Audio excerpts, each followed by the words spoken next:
Jubilee Hills BRS MLA Maganti Gopinath కన్నుమూత మూశారు. ఉదయం 5:45 తుదిశ్వాస విడిచారు. ఈ నెల 5న గుండెపోటుతో ఏఐజీ ఆసుపత్రిలో మాగంటి చేరారు. 3 సార్లు ఎమ్మెల్యేగా ఆయన గెలిచారు. కాగా మాదాపూర్ ఇంటికి మాగంటి గోపినాథ్ భౌతిక కాయం తరలించారు. మాగంటి ఇంటికి భారీగా అభిమానులు, కార్యకర్తలు తరలి వస్తున్నారు.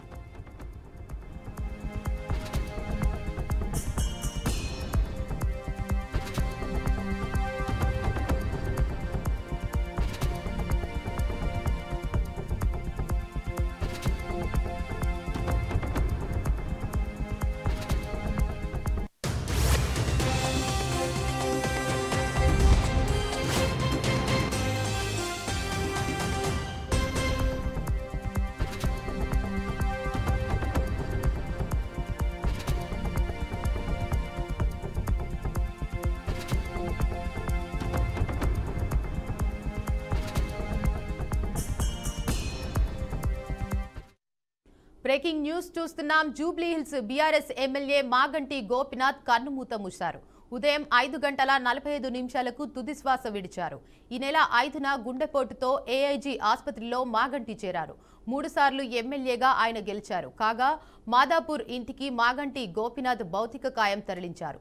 మాగంటి ఇంటికి భారీగా అభిమానులు, కార్యకర్తలు తరలి వస్తున్నారు.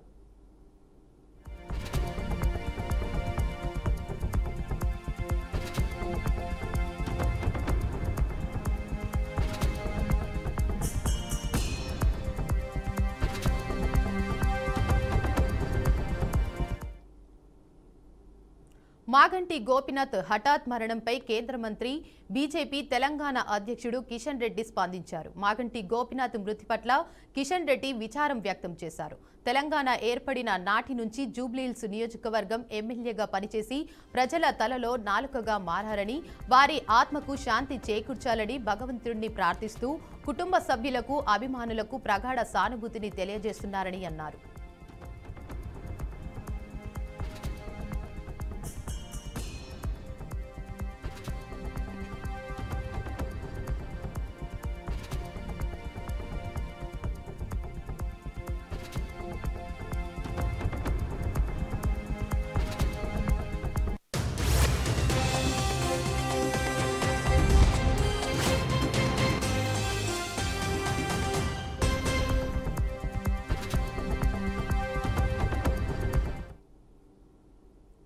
జూబ్లీహిల్స్ ఎమ్మెల్యే మాగంటి గోపినాథ్ మృతి పట్ల మంత్రి పొంగులేటి శ్రీనివాస్ రెడ్డి తీవ్ర దిగ్భ్రాంతి వ్యక్తం చేశారు. గోపినాథ్ మరణం పట్ల సంతాపం ప్రకటించారు. ఆయన ఆత్మకు శాంతి చేకూరాలని ప్రార్థిస్తూ వారి కుటుంబ సభ్యులకు తన ప్రగాఢ సానుభూతిని తెలిపారు.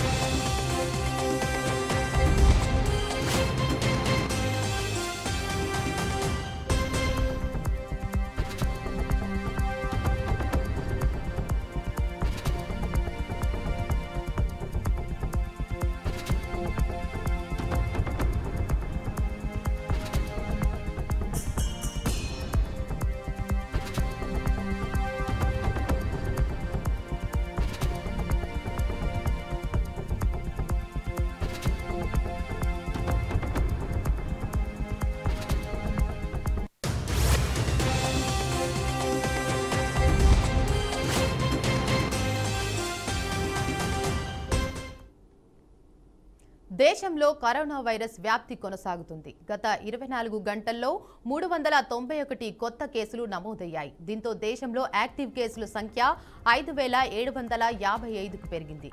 నిన్న ఒక్కరోజే 4 మరణాలు కూడా నమోదయ్యాయి. కేంద్ర ఆరోగ్య మంత్రిత్వ శాఖ డేటా ప్రకారం శుక్రవారం ఉదయం 8 గంటల నుంచి శనివారం ఉదయం 8 గంటల వరకు 391 మందికి పాజిటివ్గా తేలింది. ప్రస్తుతం దేశంలో 5755 కేసులు యాక్టివ్గా ఉన్నాయి. ఇక ఇప్పటి వరకు 5484 మంది డిశ్చార్జ్ అయ్యారు. అత్యధికంగా కేరళలో 1806 యాక్టివ్ కేసులు ఉన్నాయి. ఆ తర్వాత గుజరాత్లో 717, ఢిల్లీలో 665, పశ్చిమ బెంగాల్లో 622, మహారాష్ట్రలో 577, కర్ణాటకలో 444 కేసులు యాక్టివ్గా ఉన్నాయి.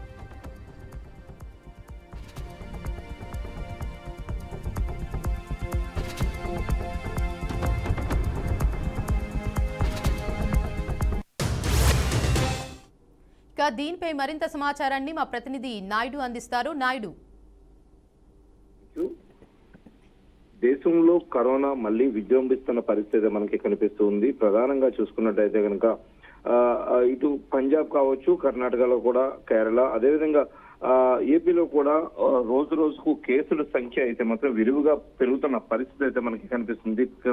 ప్రధానంగా చూసుకున్నట్టయితే కేవలం ఒక్క రోజులోనే 24 గంటల వ్యవధిలోనే సుమారుగా 764 కొత్త కేసులు నమోదవడంతో అయితే మాత్రం దేశంలో అయితే కరోనాపై అయితే మాత్రం మరింత ఆందోళన అయితే తీవ్రతరం అవుతున్న పరిస్థితి అయితే కనిపిస్తుంది. కేవలం 24 గంటల్లో మరో 4 కూడా మృతి చెందడం అయితే దీనికి సంబంధించి కేంద్ర ఆరోగ్య శాఖ అయితే దీన్ని కొద్దిగా సీరియస్ గా తీసుకున్నట్టుగా కూడా మనకి తెలియవస్తుంది. ప్రధానంగా చూసుకున్నట్టయితే కనుక అత్యధికంగా కేసులు కేరళలో నమోదవుతుండడంతో సుమారుగా 192 కేసులు నమోదవడంతో అయితే మాత్రం అక్కడ రాష్ట్ర ప్రభుత్వాన్ని కేంద్ర ప్రభుత్వం హెచ్చరించిన పరిస్థితి అయితే కనిపిస్తుంది. అదేవిధంగా చూసుకున్నట్టయితే గుజరాత్ కావచ్చు, పశ్చిమ బెంగాల్ మరియు ఢిల్లీలో కూడా కేసుల సంఖ్య గణనీయంగా పెరుగుతున్న పరిస్థితి అయితే కనిపిస్తుంది. దీనిపై అయితే మాత్రం కేంద్ర ప్రభుత్వం ఆదేశాల ప్రకారం ప్రస్తుతం అక్కడ కూడా కొన్ని చోట్ల మాక్ డ్రిల్స్ కూడా నిర్వహించాలంటూ కూడా చెప్తున్న పరిస్థితి అయితే కనిపిస్తుంది. అంటే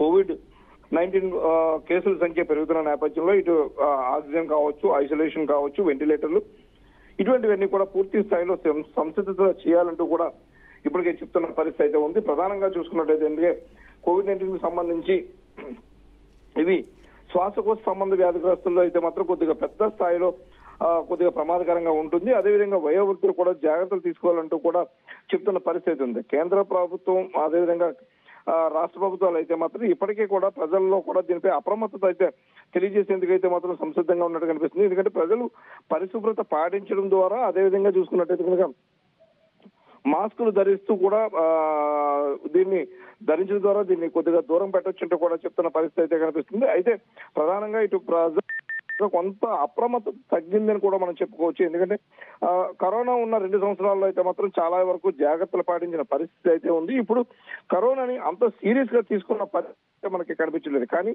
రాష్ట్ర ప్రభుత్వం కావచ్చు, ఇటు కేంద్ర ప్రభుత్వం అయితే మాత్రం ఇప్పటికే వైద్య శాఖ అధికారులందరూ కూడా దీనిపై అయితే మాత్రం అప్రమత్తంగా ఉండాలని, ఇది చాలా ప్రమాదకరాన్ని సూచిస్తుంది కాబట్టి జాగ్రత్తలు వహించాలని, లేని పక్షంలో మనం అయితే మాత్రం తగిన మూల్యం చెల్లించుకోవచ్చు అవకాశం ఉందంటూ కూడా చెప్తున్న పరిస్థితి అయితే ఉంది. అయితే ప్రధానంగా చూసుకున్నట్టుగా ఇటు శానిటేషన్ కి సంబంధించి కావచ్చు, ఇటు రాష్ట్ర ప్రభుత్వం మొత్తం అయితే మాత్రం దీనిపై అయితే మాత్రం కొద్దిగా సీరియస్ గా యాక్షన్ తీసుకోవాలంటూ కూడా వైద్య శాఖ అధికారులు, అదేవిధంగా మున్సిపల్ శాఖ అధికారులు, అదే పంచాయతీ గ్రామాల్లో కూడా అందరికీ కూడా ఇన్స్ట్రక్షన్స్ ఇచ్చిన పరిస్థితి ఉంది. ఎక్కడా కూడా మురుగునీరు కావచ్చు, కాలువలను శుభ్రం చేసే పనులు అయితే మాత్రం ఖచ్చితంగా సీరియస్నెస్ పాటించాలంటూ కూడా చెప్తున్న పరిస్థితి అయితే ఉంది. అయితే ప్రజలు దీన్ని సీరియస్ గా తీసుకొని ప్రతి ఒక్కరు కూడా తగు జాగ్రత్తలు తీసుకోవాలంటూ కూడా చెప్తున్న పరిస్థితి అయితే ఉంది. అయితే ఎవరైతే గతంలో బూస్టర్ డోస్ తీసుకున్న వాళ్ళు కూడా ఇప్పటికే కూడా చాలా మందికి కూడా ఈ కరోనాకు సంబంధించి కొన్ని సైడ్ ఎఫెక్ట్స్ ఉన్నాయంటూ కూడా జరుగుతున్న నేపథ్యాన్ని చూసుకున్నట్టయితే కనుక దానిపై కూడా ఎటువంటి భయం, ఆందోళన చెందాల్సిన అవసరం లేదంటూ కూడా ఆరోగ్య శాఖ అధికారులు చెప్తున్నారు. అయితే గతంలో బూస్టర్ డోస్ తీసుకున్న వాళ్ళు ఎవరైనా ఉంటే కనుక మళ్ళీ దాన్ని తీసుకునే విధంగా అయితే మాత్రం ప్రతి ఒక్కరిని కూడా అప్రమత్తం చేయాలంటూ కూడా ఇటు నిపుణులు అయితే, వైద్య నిపుణులు అయితే చెప్తున్న పరిస్థితి అయితే ఉంది. ఏది ఏమైనప్పటికీ కూడా మనం సొంతంగా దీనికి సంబంధించి ఆరోగ్య సూత్రాలు పాటిస్తూ జాగ్రత్తలు తీసుకున్నట్టయితే కనుక కరోనాని మనం దూరం చేయొచ్చు అంటూ కూడా మనం చెప్తున్న పరిస్థితి అయితే మనకి కనిపిస్తూ ఉంది. అయితే ప్రధానంగా చూసుకున్నట్టయితే కనుక కోవిడ్-19 కి సంబంధించి ఇప్పటికే ప్రజల్లో ఒక రకమైన భయాందోళన ఉన్న నేపథ్యంలో చూసుకున్నట్టయితే కనుక దీన్ని కొంచెం జాగ్రత్తలు పాటించినట్టయితే దాన్ని దూరం చేయొచ్చు కూడా చెప్తున్నారు. అయితే కరోనా మళ్ళీ దేశంలో ఎప్పుడైతే ఎంటర్ అయిందో దీనిలో అయితే మాత్రం తెలుగు రాష్ట్రాల్లో కూడా కేసులు నమోదవడంతో అయితే కనుక వీళ్ళందరూ కూడా ఆందోళన చెందాల్సిన అవసరం లేదని కూడా చెప్తున్నారు. అయితే ప్రధానంగా చూసుకున్నట్టయితే కనుక పెద్ద వయసు ఉన్న వాళ్ళు 60 సంవత్సరాలు పైబడిన వారు అయితే మాత్రం ప్రత్యేకంగా శ్రద్ధ తీసుకోవాల్సిన అవసరం ఉందంటూ కూడా చెప్తున్నారు. ఎందుకంటే వీళ్ళలో శ్వాసకోశ సంబంధ వ్యాధులు కావచ్చు, అదేవిధంగా బీపీ, షుగర్ ఉన్న వాళ్ళు అయితే ఖచ్చితంగా కొంచెం దీనిలో కొద్దిగా సీరియస్నెస్ ఉంటుందంటూ కూడా చెప్తున్న పరిస్థితి అయితే ఉంది. ప్రధానంగా ఎవరైతే జలుబు కావచ్చు, ఒళ్ళు నొప్పులు, అదేవిధంగా గొంతు నొప్పి ఉన్న వాళ్ళందరూ ఖచ్చితంగా క్రమం తప్పకుండా ఆసుపత్రికి వెళ్లి టెస్టులు చేయించుకోవడం ద్వారా అయితే మాత్రం దీన్ని త్వరగా నివారించొచ్చంటూ కూడా చెప్తున్న పరిస్థితి అయితే ఉంది. ఏది ఏమైనప్పటికీ కూడా పెద్ద వయసులో ఉన్న వాళ్ళు అయితే మాత్రం ఖచ్చితంగా దీనిపై జాగ్రత్తలు తీసుకోవాలని. ఎందుకంటే ప్రధానంగా చూసుకున్నట్టయితే కనుక ఇటు బీపీ షుగర్ ఉన్న వాళ్ళకైతే కనుక న్యూమోనియా కూడా ఎఫెక్ట్ అయ్యే అవకాశం ఉంటుంది. ఎందుకంటే శ్వాసకోశ సంబంధంలో శ్వాసకోశ సంబంధ వ్యాధి ఉన్న వాళ్ళు కూడా ప్రధానంగా దీనిలో అయితే తొందరగా ఎఫెక్ట్ అయ్యే అవకాశం ఉందంటూ కూడా చెప్తున్న పరిస్థితి అయితే కనిపిస్తుంది. ఇటు విశాఖపట్నంకు సంబంధించి అయితే కనుక ఇక్కడ కరోనాతో చనిపోయారంటూ కూడా అయితే కనుక వాస్తవం లేదంటూ కూడా డాక్టర్లు అయితే స్పష్టం చేసిన పరిస్థితి అయితే కనిపిస్తుంది. ప్రధానంగా ఎవరైతే ప్రాణం కోల్పోయారని చెప్తున్నారో వాళ్ళైతే కనుక పార్కిన్సన్ వ్యాధి కావచ్చు, అదేవిధంగా బీపీ షుగర్ ఉండడం వల్ల దాంతో పాటు న్యూమోనియా కూడా ఎఫెక్ట్ అయ్యి మరణించారంటూ కూడా ఇప్పటికే డాక్టర్లు కూడా చెప్తున్న పరిస్థితి ఉంది. అయితే ప్రధానంగా చూసుకున్నట్లయితే రాష్ట్ర ప్రభుత్వం అయితే దీనికి సంబంధించి మొత్తం పూర్తి స్థాయిలో వైద్యాధికారులందరినీ కూడా ఆదేశించిన పరిస్థితి అయితే కనిపిస్తుంది. ప్రధానంగా ఇటు ఐసోలేషన్ కి సంబంధించి కావచ్చు, ఆక్సిజన్ కావచ్చు, బెడ్స్ సంబంధించి ఇప్పటికే ప్రతి హాస్పిటల్లో కొన్ని చోట్ల ఆసుపత్రులు ప్రత్యేకించి దీనికి కేటాయించాలంటూ కూడా చెప్తున్న నేపథ్యంలో ఇక్కడ విశాఖలో అయితే కనుక విమ్స్ ఆసుపత్రిని 50 పడకలతో కూడినటువంటి సెపరేట్ ఒక వార్డును కూడా తయారు చేసిన పరిస్థితి అయితే ఉంది. అక్కడ పూర్తి స్థాయిలో ఆక్సిజన్ కావచ్చు, ఐసోలేషన్ అన్ని కూడా పూర్తి స్థాయిలో సిద్ధంగా ఉంచి మొత్తం ఓవరాల్ గా చేస్తున్న పరిస్థితి అయితే ఉంది. అదేవిధంగా చూసుకున్నట్టయితే కనుక ల్యాబ్స్ లో కూడా టెస్టులకు సంబంధించి కూడా మొత్తం అన్ని సిద్ధంగా ఉండాలని చెప్పారు. అదేవిధంగా ప్రైవేట్ ల్యాబ్లకు కూడా కొన్ని సిద్ధంగా ఉన్నట్టు కూడా చెప్తున్న పరిస్థితి అయితే ఉంది. ఏదైతే ఎవరైనా సరే నమూనాలు సేకరించి నమూనాలను కానీ పూర్తి స్థాయిలో కనుక వచ్చినట్టయితే కనుక ప్రైవేట్ దీంట్లో కూడా ల్యాబ్ లో వాళ్ళు కూడా పూర్తి స్థాయిలో ప్రభుత్వానికి దీనిపై అయితే మాత్రం పూర్తి స్థాయిలో ఇన్ఫర్మేషన్ కూడా ఇవ్వాలంటూ కూడా చెప్తున్న పరిస్థితి అయితే ఉంది. ఓవరాల్ గా చూసుకున్నట్టయితే కనుక దేశంలో 5,000 కేసులు ఎప్పుడైతే దాటాయో దీనిలో నేపథ్యంలో మరింతగా పెరిగే అవకాశం ఉన్న నేపథ్యం కనిపిస్తున్న నేపథ్యంలో ప్రజలందరూ కూడా అప్రమత్తంగా ఉండాలంటూ కూడా చెబుతున్న పరిస్థితి అయితే మనకి కనిపిస్తుంది. ఏది ఓవరాల్ గా చూసుకున్నట్టయితే కనుక కరోనాని నియంత్రించడంలో ప్రజల తాలూకా పాత్ర చాలా కీలకంగా ఉంటుందని, కాబట్టి ప్రజలందరూ కూడా అప్రమత్తంగా ఉండాలంటూ కూడా చెప్తున్న పరిస్థితి అయితే కనిపిస్తుంది. ఎందుకంటే ప్రతిరోజు కూడా అంటే 24 గంటల వ్యవధిలోనే సుమారుగా వందల నుంచి వేలల్లోకి ఇది పాకుతున్న పరిస్థితి కూడా మనకి కనిపిస్తున్న నేపథ్యం అయితే ఉన్న నేపథ్యంలో ప్రజలందరూ కూడా అప్రమత్తంగా ఉండాలంటూ కూడా అయితే మాత్రం కేంద్ర రాష్ట్ర ప్రభుత్వాలు వైద్య ఆరోగ్య శాఖ అధికారులు అయితే దీనిపై మనకి కఠినమైన పరిస్థితి అయితే మనకి చూపిస్తున్న పరిస్థితి అయితే మనకి కనిపిస్తూ ఉంది. Right, thank you Naidu.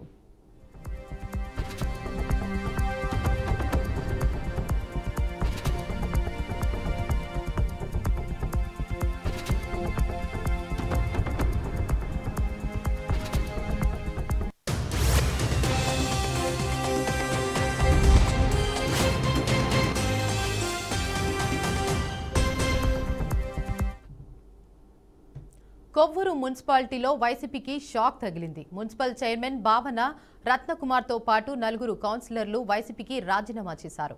MLA Muppidi వెంకటేశ్వరరావును కలిసిన చైర్మన్, కౌన్సిలర్లు కొవ్వూరు మున్సిపాలిటీని టీడీపీ కైవసం చేసుకునే అవకాశాలు ఉన్నాయి.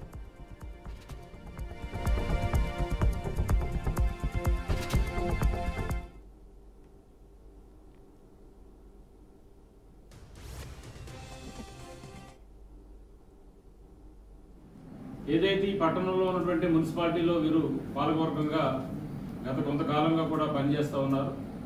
ఎన్డీఏ కూటమి వచ్చి 1 సంవత్సరం పూర్తయినటువంటి సందర్భంగా వారంతా కూడా ఎన్డీఏ చేస్తున్నటువంటి అభివృద్ధి సంక్షేమ కార్యక్రమాలు కానీ, మున్సిపాలిటీ యొక్క అభివృద్ధి విషయంలో కానీ చంద్రబాబు నాయుడు గారు, అదేవిధంగా పవన్ కళ్యాణ్ గారు, మోదీ గారి సహకారంతో చేస్తున్నటువంటి సంక్షేమ అభివృద్ధి కార్యక్రమాలతో పాటు డెవలప్మెంట్ అన్ని కూడా చూసి వారు ఇవాళ వైకాపా పార్టీకి రాజీనామా చేసి తెలుగుదేశం పార్టీలో జాయిన్ అవుతామని చెప్పని పెద్దలు గౌరవనీయులు అచ్చుబాబు గారి సమక్షంలో వచ్చి వారందరూ కూడా ఇక్కడ పార్టీ ఆఫీస్కి వచ్చి తెలియజేశారు.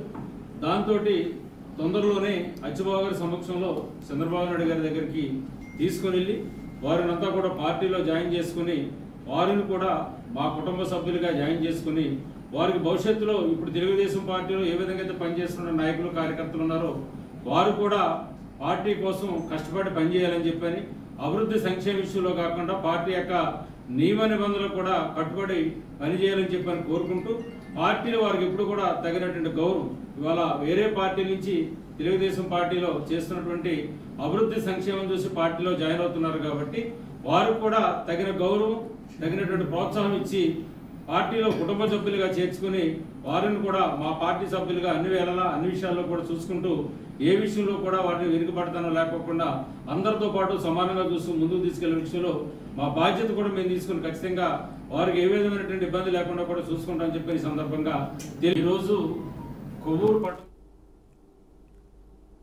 కొవ్వూరు మున్సిపాలిటీలో వైసీపీకి షాక్ తగిలింది. మున్సిపల్ చైర్మన్ భావన రత్నకుమార్తో పాటు 4 కౌన్సిలర్లు వైసీపీకి రాజీనామా చేశారు. ఎమ్మెల్యే ముప్పిడి వెంకటేశ్వరరావును కలిసిన చైర్మన్, కౌన్సిలర్లు కొవ్వూరు మున్సిపాలిటీని టీడీపీ కైవసం చేసుకునే అవకాశాలు ఉన్నాయి. ఇక దీనిపై మరింత సమాచారాన్ని మా ప్రతినిధి వీరబ్రహ్మం అందిస్తారు. వీరబ్రహ్మం.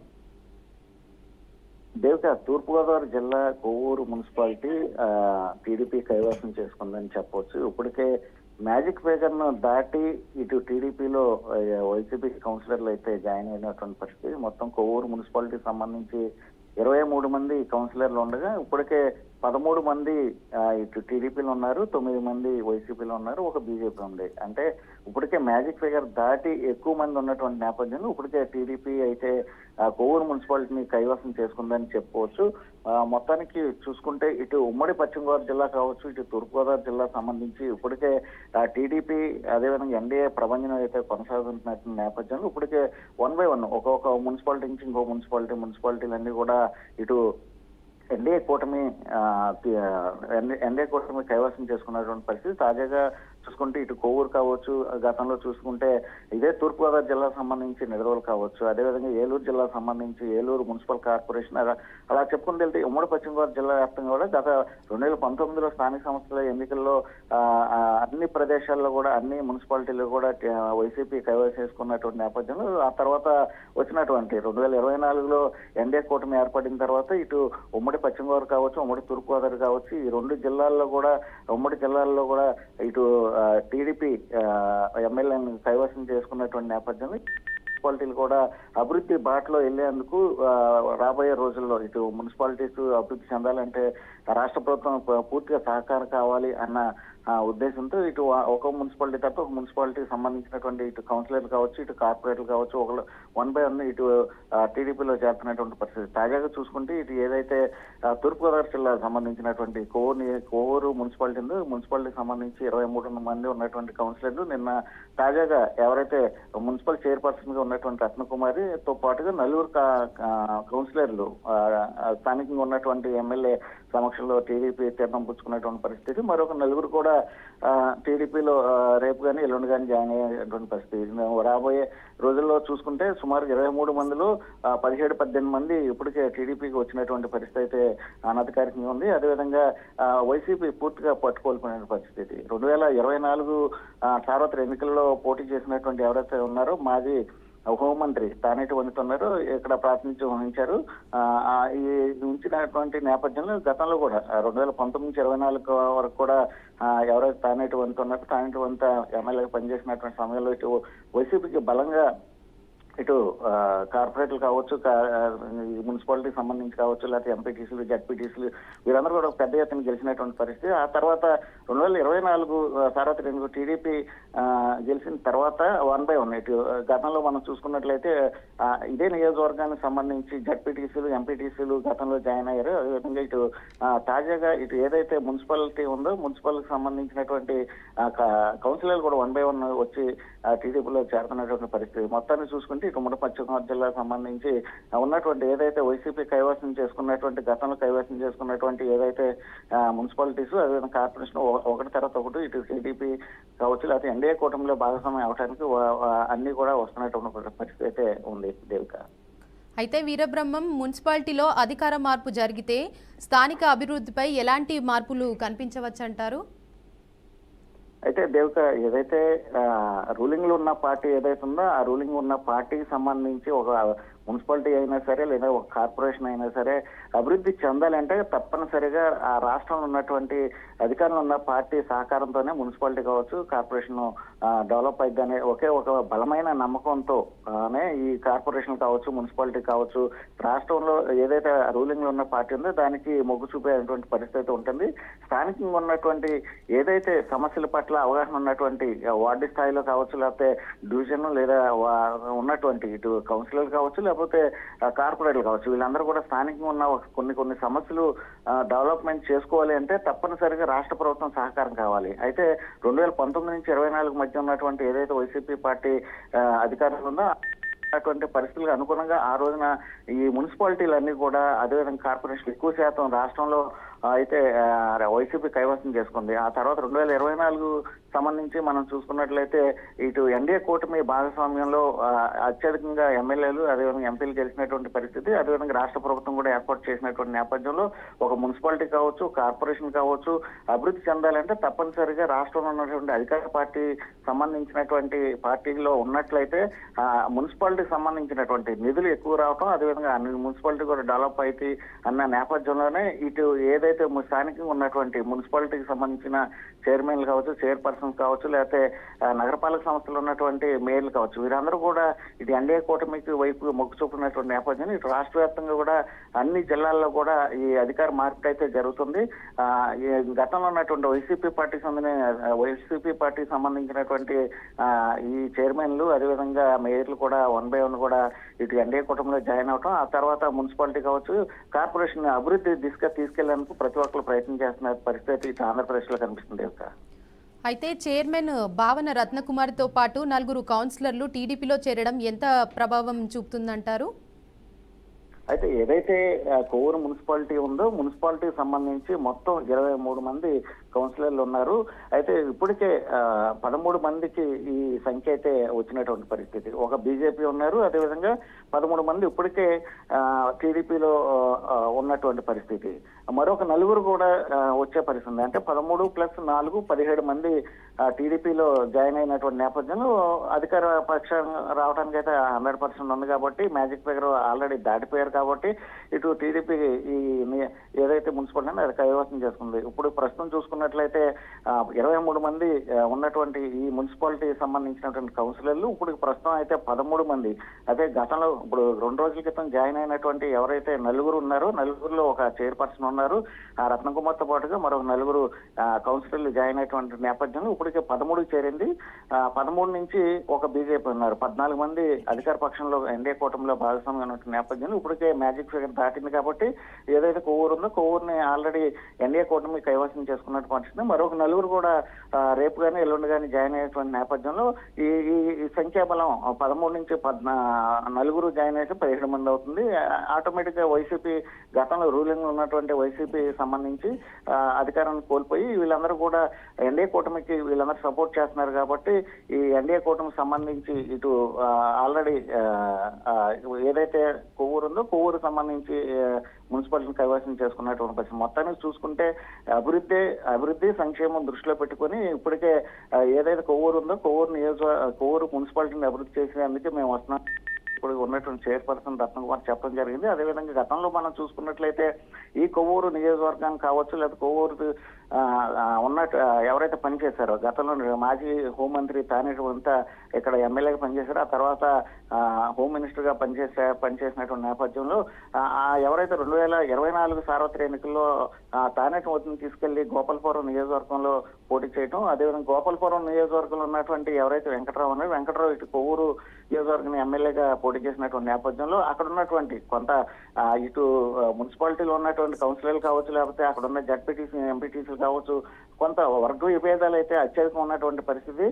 ఇదే నేపథ్యంలో గతంలో కూడా తానేటి వంతు ఉన్న 2019 నుంచి 24 మధ్యన కూడా అనేకమైనటువంటి ఆరోపణలు కావచ్చు లేకపోతే వర్గ విభేదాలు కావచ్చు కొన్ని అయితే పరిస్థితులు అయితే అధికార పార్టీ ఉన్నప్పుడు కూడా అనుకూలంగా లేనటువంటి పరిస్థితి ఈ నియోజకవర్గంలో జరిగినటువంటి పరిస్థితి. మొత్తానికి చూసుకుంటే పార్టీలో ఉన్నటువంటి కొన్ని వర్గ విభేదాలు కావచ్చు లేకపోతే సరైన అండర్స్టాండింగ్ లేకపోవడమే ఉన్నటువంటి నేపథ్యంలో ఇప్పటికే ఎంపీటీసీలు జడ్పీటీసీలతో పాటుగా తాజాగా మనం చూసుకుంటే ఇటు ఏదైతే మున్సిపాలిటీ ఉందో మున్సిపాలిటీకి సంబంధించినటువంటి కౌన్సిలర్లు కూడా పెద్ద ఎత్తున టీడీపీలో జాయిన్ అయినటువంటి పరిస్థితి అయితే ఉంది. అధికార ప్రస్తుతం అయితే ఉన్నటువంటి ఎవరైతే కొవ్వూరు నియోజకవర్గానికి సంబంధించి కూడా ఎమ్మెల్యేగా ఉన్నటువంటి వ్యక్తి కూడా టీడీపీ ఎమ్మెల్యే కావటం, అదేవిధంగా టీడీపీ ద్వారానే లేకపోతే ఎన్డీఏ కూటమి ద్వారానే ఏదైతే మున్సిపాలిటీ అభివృద్ధి సంక్షేమం జరుగుతుందనే నమ్మకంతోనే ఎక్కువ మంది కౌన్సిలర్లు ఈ పార్టీలో జాయిన్ అవడం. తాజాగా చూసుకున్నట్లయితే ఈ మున్సిపాలిటీ కూడా టీడీపీ ఖాతాలో చేరినటువంటి పరిస్థితి ఏర్పడింది. Right, thank you Veerabrahmam.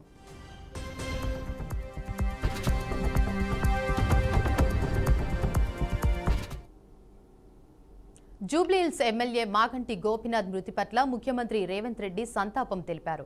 Gopinath మృతి బాధాకరమని, ఆయన కుటుంబ సభ్యులకు ధైర్యం ప్రసాదించాలని ఆ భగవంతుణ్ణి ప్రార్థించారు.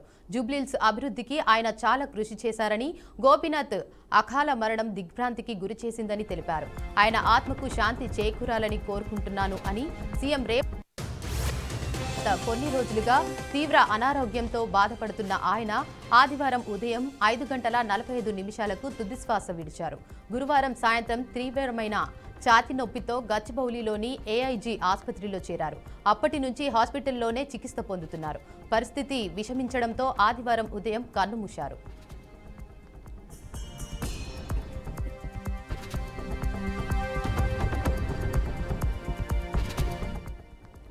జూబ్లీహిల్స్ ఎమ్మెల్యే మాగంటి గోపీనాథ్ మృతి పట్ల ముఖ్యమంత్రి రేవంత్ రెడ్డి సంతాపం తెలిపారు. గోపీనాథ్ మృతి బాధాకరమని, ఆయన కుటుంబ సభ్యులకు ధైర్యం ప్రసాదించాలని ఆ భగవంతుణ్ణి ప్రార్థించారు. జూబ్లీహిల్స్ అభివృద్ధికి ఆయన చాలా కృషి చేశారని, గోపీనాథ్ అకాల మరణం దిగ్భ్రాంతికి గురిచేసిందని తెలిపారు. ఆయన ఆత్మకు శాంతి చేకూరాలని కోరుకుంటున్నాను అని సీఎం రేవంత్ రెడ్డి పేర్కొన్నారు. కాగా గత కొన్ని రోజులుగా తీవ్ర అనారోగ్యంతో బాధపడుతున్న ఆయన ఆదివారం ఉదయం 5:45 తుదిశ్వాస విడిచారు.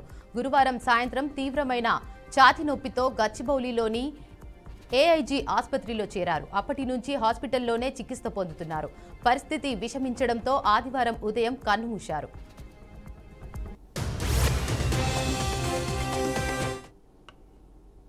ఇవి ఇప్పటివరకున్న బులెటిన్ అప్డేట్స్. చూస్తూనే ఉండండి బీఆర్కే న్యూస్ తెలుగుడి సత్తా.